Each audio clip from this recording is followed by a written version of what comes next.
Adapun niat di hati, maka seluruh mazhab sepakat akan disyariatkan. Bahkan tidak sah solat tanpa niat. Adapun melafalkan niat, ya, yaitu di lisan, maka ini ada khilaf di kalangan para ulama, khilaf. Ya. Yang pertama berpendapat bahwasanya hukumnya wajib. Ini pendapat sebagian ulama Syafi'iyah, tapi pendapat ini pun disalahkan oleh ulama Syafi'iyah seperti Nawawi, sebelumnya juga Syirazi. Jadi tidak ada ulama Syafi'iyah yang mengatakan bahwasanya hukumnya wajib melafalkan niat. Itu kesalahan dan dibantah oleh para ulama Syafi'iyah. Pendapat lain mengatakan ini adalah hukumnya bid'ah. Ini pendapat sebagian ulama Hanabilah, ulama Hambali, dan juga ulama Syafi'i seperti juga disebutkan dari Suyuti, ya, dari mazhab Syafi'i. Pendapat yang ketiga bahwasanya pendapat ini adalah mustahab. Dan inilah pendapat ulama Syafi'iyah, terutama mutaakhirin, belakangan maksudnya. Mereka tahu, jadi kenapa dibilang mustahab? Mereka tahu bahwasanya melafalkan niat itu tidak ada sunnahnya dari Nabi, sama sekali tidak ada. Nabi sholat sekian banyak sholat dengan berbagai macam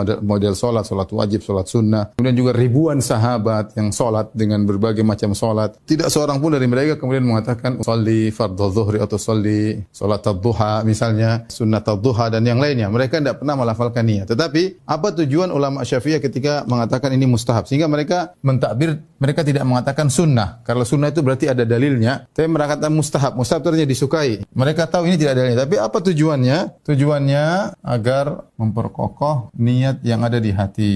Tujuannya adalah itu, memperkokoh niat yang di hati sehingga mereka lafalkan. Maka kita tahu bahwasanya kalau ada saudara-saudara kita yang kemudian melafalkan niat dengan lafal, maka tidak perlu kita ingkari, ya. Karena ini masalah khilafiyah. Namun kita boleh mentarjih mana pendapat yang lebih kuat, ya. Pendapat yang lebih kuat kita katakan bahwasanya tidak disunnahkan, ya. Tidak disyariatkan, ya. Bahkan kalau kita mau condong kepada pendapat yang mengatakan bid'ah juga agak kuat, ya. Tidak disyariatkan, ya. Kenapa? Karena tadi kita sebutkan Nabi tidak pernah melakukannya, para sahabat juga tidak pernah melakukannya. Para sahabat pun demikian, sahabat juga. Kemudian tidak datang dalam satu hadis pun, bahkan hadis palsu pun tidak ada. Kemudian di antaranya menimbulkan was-was, menyebabkan sebagian orang terjerumus dalam was-was, terutama orang-orang yang tidak paham, orang-orang awam.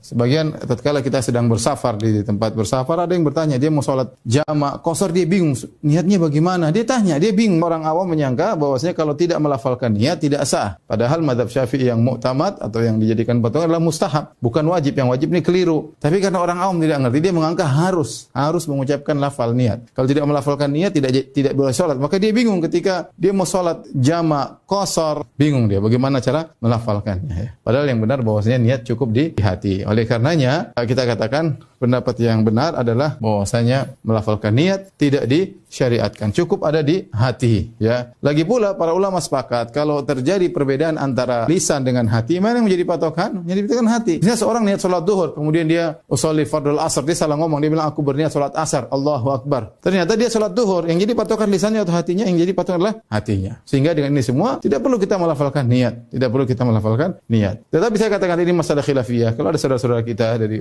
mazhab Syafi'i yang kemudian melafalkan, kita bilang mereka punya ulama dan mereka punya cara pandang. Tetapi yang perlu saya ingatkan, kalaupun melafalkan niat, perlu diingatkan, kalaupun melafalkan niat, maka tidak perlu keras-keras. Kenapa? Karena tujuannya adalah untuk memperkokoh hati, bukan memberitahu Allah atau tetangga, ya. Karena khawatir sebelahnya terganggu. Sholli fardhu dhuhr, sholli fardhu asr, tidak perlu. Jadi yang perlu ketika melafalkan niat tidak perlu keras-keras. Yang penting kita cukup bagi yang melafalkan niat. Namun saya katakan pendapat yang benar bahwasanya tidak disyariatkan. Bahkan sebenarnya mengatakan adalah bid'ah. Inilah yang berkaitan dengan melafalkan. Adapun niat di hati, maka semua ulama sepakat kalau tidak ada niat maka tidak sah. Harus ada niat di hati. Kau mau salat apa? Innamal a'malu binniyat. Sesungguhnya amalan tergantung niatnya.